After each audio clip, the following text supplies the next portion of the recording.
बिस्मिल्लाहिर्रहमानिर्रहीम। अस्सलाम वालेकुम। मैं अज बनाने लगी हाँ बीफ शोरबे वाला, जिहदे लई मैं सिर्फ हड्डियां वाला गोश्त लिया वा, दूसरा नहीं था, सारा हड्डियां वाला है।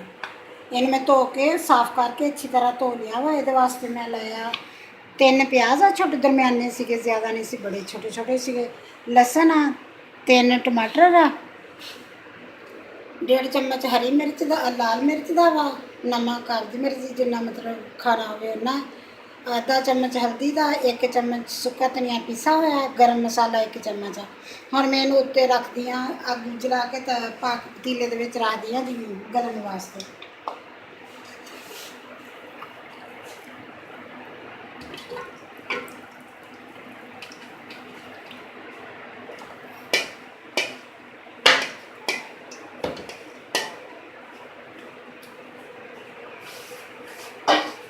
ये मैं सारा कुछ नाल ही डाल दूँगी। लहसुन अदरक कुट के डालूँगी, लहसुन मैं उवें डाल देनी, अदरक मैं लैके ही नहीं आई, विखाया ही नहीं तुहानूं।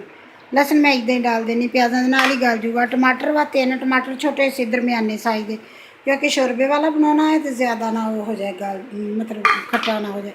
नाल ही नमक मिर्च हर चीज़ डाल के उत्ते पानी पा के थोड़ा जिहा ते इहनूं गलना रख दूँगी।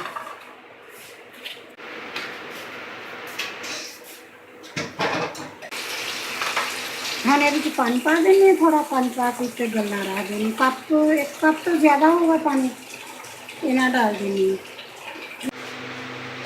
और इन मैं मिक्स कर दी है, मिक्स अजे नहीं होगा अच्छी तरह, मतलब इनू गल लग जो पक्कन लग जूगा ना, उदों इन मैं ढक्कन दे के रख देनी, जो पक्कन लग जूगा फिर इन मैं मिक्स कर दूँगी अच्छी तरह, फिर गलदा रहूगा। इस तरह हल्की अग कर दूँगी, हल्की अग ते गलदा रहूगा। 2-3 दफ़ा देखूँगी चोन के, फिर जो एन अच्छी तरह गल जूगा फिर मैं भुनूँगी, फिर चीज़ां दूसरा डालूँगी।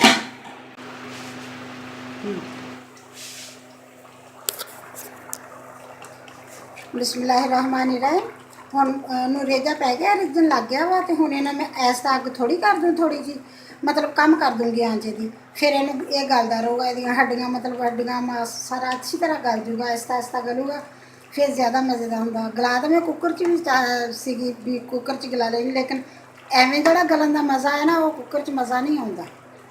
इसलिए मैं इनू इहदे विच पतीले च पा के गलाऊँगी, गला के फिर बाद विच दिखाऊँगी तुहानूं। अदरक मैं कुट के पाता, वो मैंने तुहानूं याद भुल गया दस्सण दा, उदों कुट रही सी, कुट के तो उदां ही डालता विच। हुण मैं तो ढक्कन दे दूँगी, फिर थोड़ी थोड़ी देर बाद इनू हिलाई जाऊँगी गलन तक। किन्नी देर च गलदा, मेरा ख्याल 1 घंटा लगूगा गलन दे विच।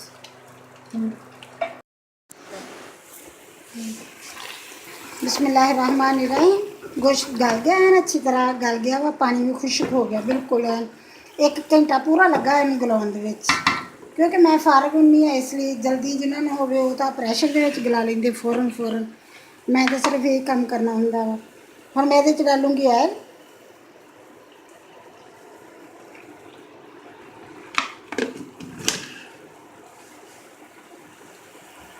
ऑयल डाल के इन्हूं भुनूँगी अच्छी तरह।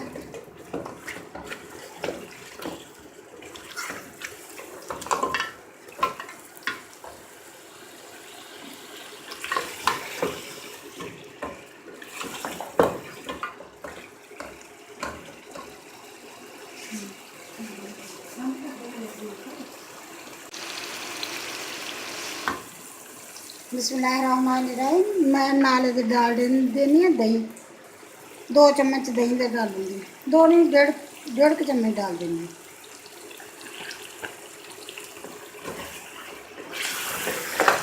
हुण इन्हूं मैं अच्छी तरह भुन लूँगी।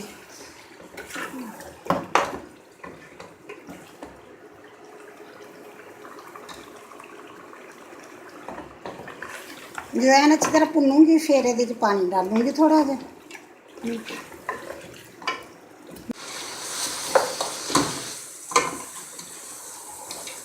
बिस्मिल्लाहिर्रहमानिर्रहीम। बिल्कुल अच्छी तरह भुज गया। हम मैं ये डाल दी पानी, बिल्कुल गल भी इन्ना ज़्यादा गया वा भी हड्डियां नाल मास अलहदा हो गया। हम मैं ये पानी डालूँगी, बस ज़्यादा नहीं, 1.5 कप डालूँ पानी।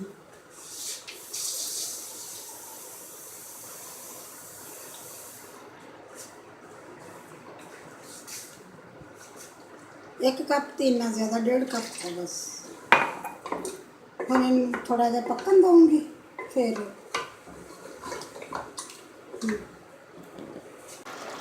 बिस्मिल्लाहिर्रहमानिर्रहीम। सालन बन के मेरा तैयार हो गया तकरीबन, मतलब भी शोरबा बन गया। इन्ना गाढ़ा गाढ़ा बनया, बहुता पतला नहीं था, सही सही बनया।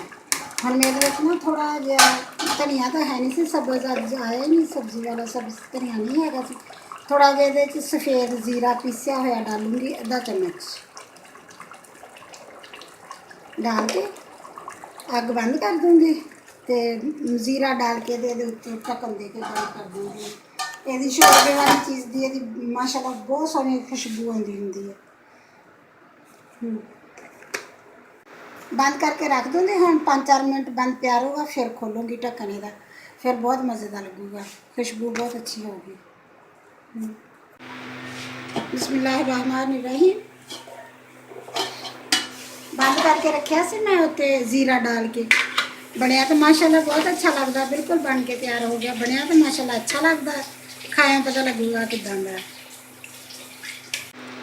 बिस्मिल्लाहिर्रहमानिर्रहीम। अगर मेरी वीडियो पसंद आए तो लाइक करना, शेयर करना, सब्सक्राइब करना। अल्लाह हाफिज़।